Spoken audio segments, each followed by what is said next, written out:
আউযুবিল্লাহি মিনাশ শাইতানির রাজিম বিসমিল্লাহির রহমানির রহিম। দূরে কাছে দেশে এবং বিদেশে যারা দেখছেন আমার এই বক্তব্য, তাদেরকে জানাই বাংলাদেশ লেবার পার্টির পক্ষ থেকে আন্তরিক শুভেচ্ছা, অভিনন্দন। আমি আজকে আপনাদের সামনে দুই তিনটি বিষয় নিয়ে কিছু কথা বলার জন্য সামনে এসেছি। আপনারা দেখেছেন যে গণহত্যাকারী খুনি হাসিনা আজকে ছাত্রদের উদ্দেশ্যে বক্তব্য দিয়েছেন এবং তিনি মিথ্যাচার করেছেন। তিনি তার গণহত্যা নিয়ে সাফাই গেয়েছেন। এদেশের মানুষ জানে যে বিগত 17টি বছরে খুনি হাসিনা লক্ষ লক্ষ মামলা দিয়ে এদেশের গণতন্ত্রকামী মানুষকে তারা কিভাবে নির্যাতন করেছে, নিপীড়ন করেছে, কিভাবে হত্যা করেছে, গুম করেছে, খুন করেছে। 1 কোটির বেশি মামলায় আসামি করা হয়েছে এবং বিগত ছাত্র জনতার আন্দোলনে কিভাবে বুলডোজার চালিয়ে কিভাবে দেশের ছাত্র জনতার উপরে হত্যা করেছে, গণহত্যা চালিয়েছে, তা এদেশের মানুষের অজানা নয়। খুনি হাসিনার কাছ থেকে ওই সময়ের ঘটনা জানতে হবে না এদেশের মানুষের, কারণ প্রতি ঘরে ঘরেই আমরা লাশ পেয়েছি। আমরা দেখেছি খুনি হাসিনা ঘরে ঘরে চাকরি দেওয়ার কথা বলে তিনি ঘরে ঘরে লাশ উপহার দিয়েছিলেন। আজকে তার বক্তব্যের সাথে সাথে যেই সমস্ত দামাল ছেলেরা এই 32 নম্বরের কাশিমবাজার কুটির ষড়যন্ত্রের বাড়ি, এই চক্রান্ত এবং ষড়যন্ত্রের মধ্য দিয়ে মুক্তিযুদ্ধের পরে যেই বাড়ি থেকে এদেশের গণতন্ত্রের বিরুদ্ধে, মানবতার বিরুদ্ধে, স্বাধীনতার বিরুদ্ধে, সার্বভৌমত্বের বিরুদ্ধে যেই সমস্ত চক্রান্ত হতো, সেই 32 নম্বর বাড়িটিতে যারা অগ্নিসংযোগ করেছে, যেই সমস্ত যারা সেখানে গিয়ে এই ঘটনা ঘটিয়েছে, সেই বিপ্লবীদেরকে আমি বাংলাদেশ লেবার পার্টির পক্ষ থেকে সালাম জানাই, শ্রদ্ধা জানাই, স্নেহ জানাই, তাদের প্রতি ভালোবাসা। আমরা বিশ্বাস করি যে বাংলাদেশের আমাদের বিভিন্ন মত থাকতে পারে রাজনৈতিক দলগুলোর মধ্যে, আমাদের ভিতরে বিভিন্ন ধরনের প্রতিযোগিতা থাকবে, বিভিন্ন বক্তব্য, আমরা আমাদের একে অপরের দোষ ত্রুটি আমরা ধরব। আমরা এই বর্তমান যেই অন্তর্বর্তীকালীন সরকার আছে তাদের দেশ পরিচালনা, তাদের কর্মকাণ্ড নিয়ে আমরা বিভিন্ন সময় বিভিন্ন বক্তব্য রাখব। তবে আমরা একটা জায়গাতে ঐক্যমত্য, একটা জায়গাতে আমরা একমত যে আমরা এই ফ্যাসিবাদের আস্তানা বাংলাদেশে থাকবে না। আওয়ামী লীগের রাজনীতি বাংলাদেশে করার কোনো অধিকার নেই। আওয়ামী লীগকে নিষিদ্ধ করতে হবে, আওয়ামী লীগের রাজনীতি নিষিদ্ধ করতে হবে, তাদের দোসরদেরকে গ্রেপ্তার করতে হবে।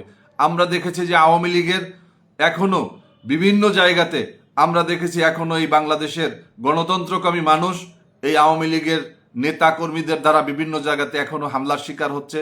এখনো প্রশাসনের রন্ধ্রে রন্ধ্রে আজকে ফ্যাসিবাদের দোসররা তারা এখনো আসন গেড়ে আছে। এখনো সর্বোচ্চ আদালত থেকে শুরু করে একবারে সর্বনিম্ন জায়গাগুলোতে গ্রামের চৌকিদার পর্যন্ত আজকে এই হাসিনার সেই পরাজয়কে তারা মেনে নিতে পারেনি। তারা এই অন্তর্বর্তীকালীন সরকারকে তারা অসহযোগিতা করছে। আজকে যারা আমরা গণতান্ত্রিক শক্তি, আমাদের ছাত্র জনতার আন্দোলনে যে আমরা ভূমিকা রেখেছি, আমাদেরকে তারা আজকে অসহযোগিতা করছে। এই জন্য আজকে যেই ভূমিকা রেখেছে ছাত্র জনতা 32 নম্বরে গিয়ে, তারা এই 32 নম্বরের সেই খুনি হাসিনার বাড়িতে তারা যেই ভূমিকা রেখেছে, যেভাবে তারা তাদের ক্ষোভ প্রকাশ করেছে, এর মধ্য দিয়ে আরেকবার প্রমাণ হলো যে বাংলাদেশের মাটিতে আওয়ামী লীগের কবর রচিত হয়েছে। এর মধ্য দিয়ে আবারও প্রমাণিত হলো যে বাংলাদেশে আওয়ামী লীগের আস্তানা আমরা কোনোভাবে আমরা মেনে নেব না। আমরা কোনোভাবে আওয়ামী লীগের রাজনীতি আমরা মেনে নেব না। আমরা দেখেছি যে ইতিমধ্যে বিভিন্ন রাজনৈতিক দলে আওয়ামী লীগের নেতাকর্মীদের আশ্রয় প্রশ্রয় দেওয়া শুরু হয়েছে। বিভিন্ন রাজনৈতিক দলে ইতিমধ্যে দেখছি বিভিন্নভাবে পুনর্বাসনের ব্যবস্থা করা হয়েছে।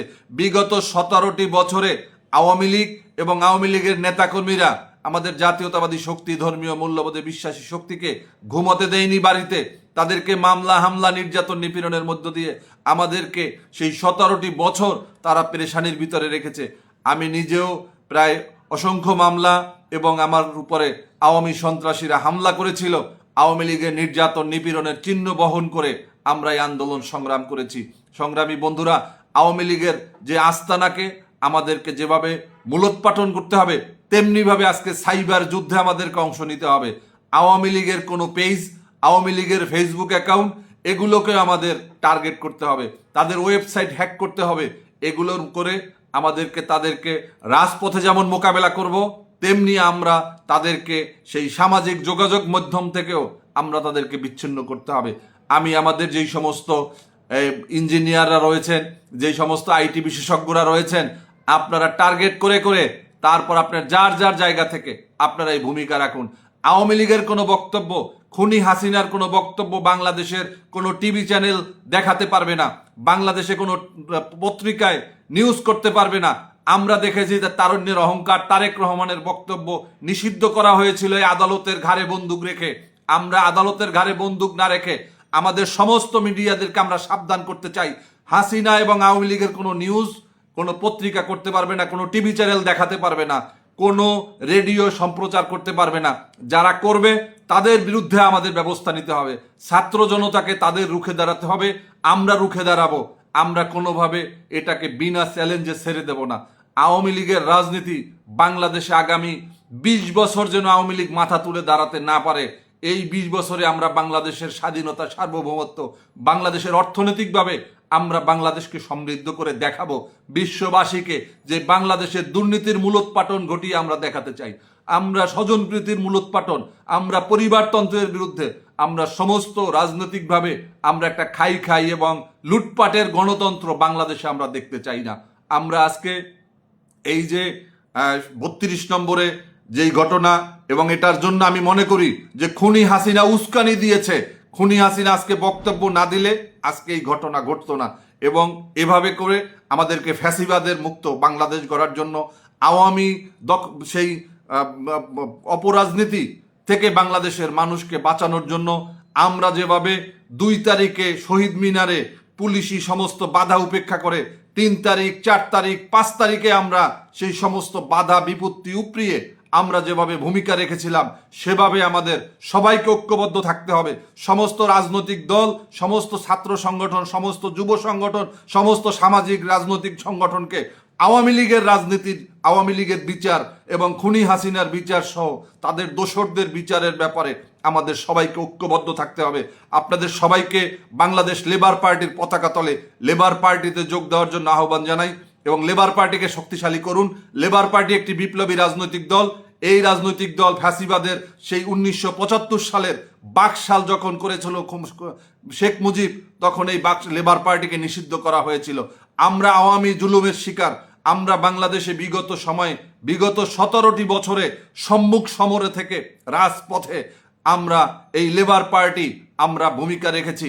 আমরা এই 5ই আগস্ট যেই ছাত্র জনতার বিজয় হয়েছে, যে গণ অভ্যুত্থান হয়েছে, সেখানে আমাদের লেবার পার্টির মহানগর নেতা আউয়াল মিয়া, আমাদের ছাত্র মিশনের নেতা নাইম হাওলাদার সহ আমাদের অনেক ভাই গুলিবিদ্ধ অবস্থায় এখনো তারা চিকিৎসা নিচ্ছেন।